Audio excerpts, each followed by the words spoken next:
बिस्मिल्लाहिर्रहमानिर्रहीम। आज हम क्रिएटिंग कंपोनेंट्स का अपना लेक्चर शुरू करेंगे और इसके अंदर हम ये देखेंगे किस तरीके से कंपोनेंट्स क्रिएट होते हैं। हम इससे पहले पढ़ चुके हैं कि कंपोनेंट्स जो है ये बिल्डिंग ब्लॉक होते हैं एप्लीकेशन के। जिस तरीके से किसी मकान को बनाने के लिए, किसी दीवार को बनाने के हम ब्लॉक्स बनाते हैं, ब्लॉक्स को जोड़ जोड़ के एक दीवार बनती है, इसी तरीके से एप्लीकेशन भी ऐसी होती है कि ये मुख्तलिफ कंपोनेंट से मिला के एक एप्लीकेशन बनती है। इससे पहले भी हम ये बात पढ़ चुके हैं कि हमारे पास एक रूट कंपोनेंट होता है, सही है, और उस रूट को कंपोनेंट के से आगे जाके फिर हम और कंपोनेंट जोड़ते हैं उससे, तो हमारी एप्लीकेशन बनती है। आइए एजेंडा देखते हैं। हम इसमें देखेंगे किस तरीके से हम कंपोनेंट्स क्रिएट करते हैं। हम इनलाइन टेम्पलेट्स को देखेंगे, एक्सटर्नल टेम्पलेट्स को देखेंगे। टेम्पलेट्स हम पहले डिस्कस कर चुके हैं, है ना। और फिर हम क्या करेंगे, आखिर में हम इसको स्टाइल्स को देखेंगे। आइए सबसे पहले हम ये करते हैं कि जो है अपनी वो एप्लीकेशन जो हमने बनाई थी उसको हम स्टार्ट करते हैं। एंगुलर लाइव डेवलपमेंट सर्वर को स्टार्ट करने के लिए हम ngserve लिखेंगे। तो ngserve क्या करेगा, हमारी जो ts फाइल जितनी हमारी लिखी है इसको ट्रांसफाइल करके जावास्क्रिप्ट बनाएगा और हमारी एप्लीकेशन लॉन्च हो जाएगी। आइए मैं आपको थोड़ा सा ओवरव्यू देता हूँ एक डिबगिंग टूल का। आप F12 दबाएंगे तो ब्राउज़र के अंदर डिबगिंग टूल खुल जाएगा, जिसके अंदर आप HTML कोड देख सकते हैं। उसके अलावा जो है आप during the execution of program को चलते होने के बाद आप कोई चाहते हैं कोई आउटपुट प्रिंट करें, कोई टेस्ट प्रिंट करें, से डिबगिंग के लिए कोई चीज़ प्रिंट करना चाहें तो यहाँ कंसोल पे प्रिंट भी कर सकते हैं। अब देखते हैं किस तरीके से हम अपना जो है कंपोनेंट्स को बना सकते हैं। सबसे पहले हम ये करते हैं कि हमारे ऐप कंपोनेंट जो हमने डिफ़ॉल्ट तौर पे बनाया था उसका जो हमारा पहला पेज था app.component.html उसको सिंपल कर लेते हैं। जैसे हमने इसको चेंज किया और अपडेट किया तो क्या ये डायरेक्टली ब्राउज़र में ये हमारी एप्लीकेशन अपडेट हो गई। यानी बहुत आसान है अगर एम्बल एप्लीकेशन में कोई चेंज करना है उसको एकदम रन टाइम पे देखना। आइए अब देखते हैं किस तरीके से हम नया कंपोनेंट बना सकते हैं। एक नया कमांड लाइन टूल खोल लेते हैं और हम उस फोल्डर में चले जाते हैं जिस फोल्डर में हमारे पास एप्लीकेशन थी।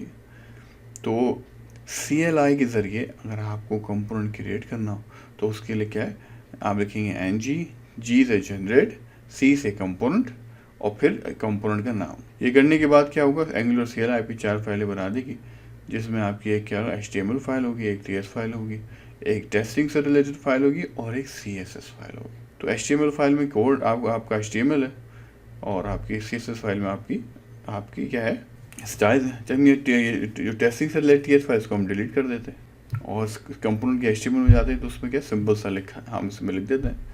कुछ भी चीज़ एडिट कर सकते हैं हम, यहाँ लिखते हैं दिस इज और फर्स्ट कंपोनेंट। आइए इसको अब सेव करते हैं और जाके आउटपुट को चेक करते हैं कि भाई हमारा आउटपुट क्या है। लेकिन हम ब्राउज़र में हम गए तो हमें तो यहाँ कुछ नहीं दिख रहा। हमने अब तक कंपोनेंट बनाया, रन किया, सेव किया, मगर ब्राउज़र में हमें नहीं दिख रहा। अगर हम इसकी HTML को कॉरस्पॉन्डिंग HTML राइट साइड पे देखते हैं ना तो हमें यहाँ पे ऐप रूट कंपोनेंट तो दिख रहा है, लेकिन जो स्टूडेंट हमने कंपोनेंट बनाया ना, स्टूडेंट लिस्ट, वो यहाँ पे नहीं दिख रहा।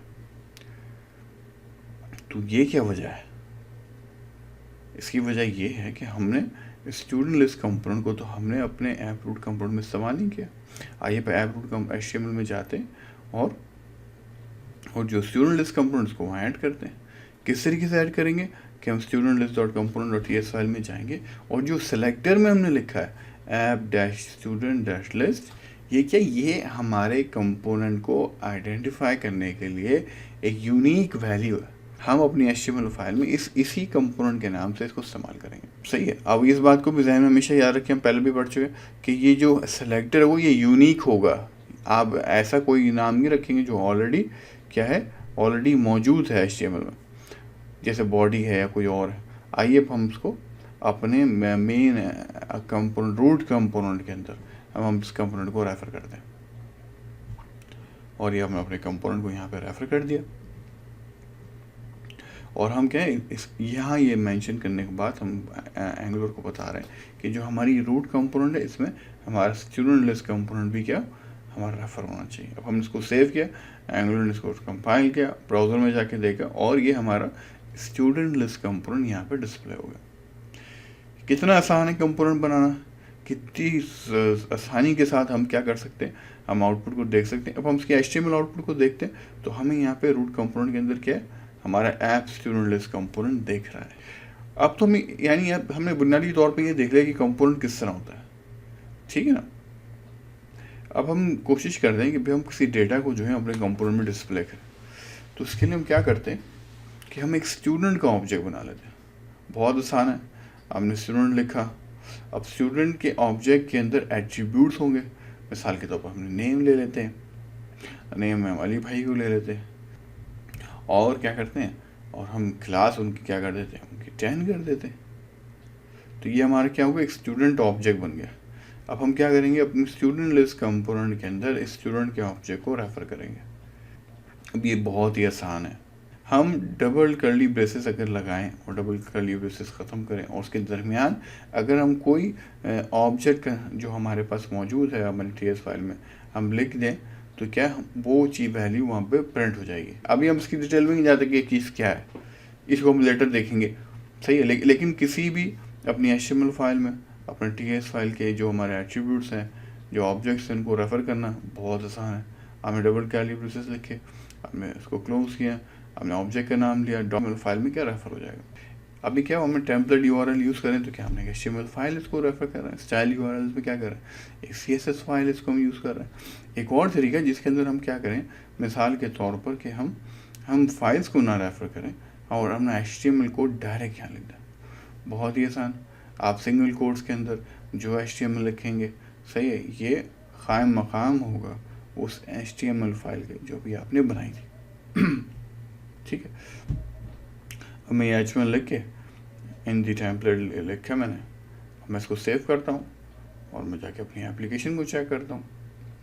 ठीक है, तो मेरी एप्लीकेशन के अंदर ये चीज़ रिफ्रेश हो गई। ठीक है, अभी क्या इनलाइन टेम्पलेट इस्तेमाल हो रहा है, अब मैं फाइल को इस्तेमाल नहीं कर रहा। इसी तरीके से मैं स्टाइल URLs में भी ये काम कर सकता हूँ कि मैं .css फाइल को ना यूज़ करूँ और मैं क्या करूँ, स्टाइल को ही मेंशन कर दूँ। अच्छा, इसके अलावा एक और बात भी है।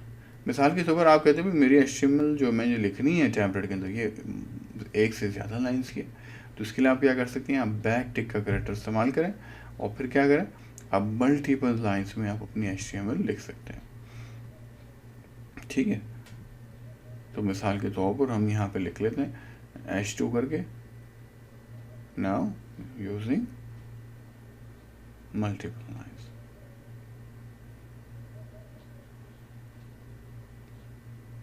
सेव करते हैं इसको, टैग को क्लोज करके इसको सेव करते हैं, इसे कंपाइल करते हैं।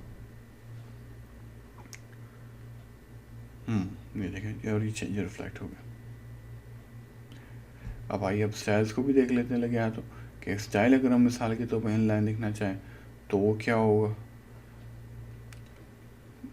ये बहुत आसान है, तो आप क्या करेंगे, आप इसको स्टाइल्स लिखें और ये सिंगल कोट्स के अंदर आप अपनी जो CSS है वो आप CSS लिख दें। मिसाल के तौर पर हम क्या करते हैं, हम H2 का जो टैग है इसको क्या करते हैं, इसका हम स्टाइल में जो उसका कलर है इसको हम यहाँ पे डिफाइन कर देते हैं, हम इसको यहाँ पे येलो कर देते हैं, फिर हम इसको सेव करते हैं। इसको कंपाइल करेंगे और जाके इसका आउटपुट देखते हैं, तो क्या है हमारा ये कंपोनेंट के अंदर जो हमने टैग्स प्रिंट कर रहे थे उसका कलर येलो हो गया। ठीक है, यहाँ पर हम अपना लेक्चर ख़त्म करते हैं और शायद अगले लेक्चर में हम डेटा बाइंडिंग को पढ़ेंगे।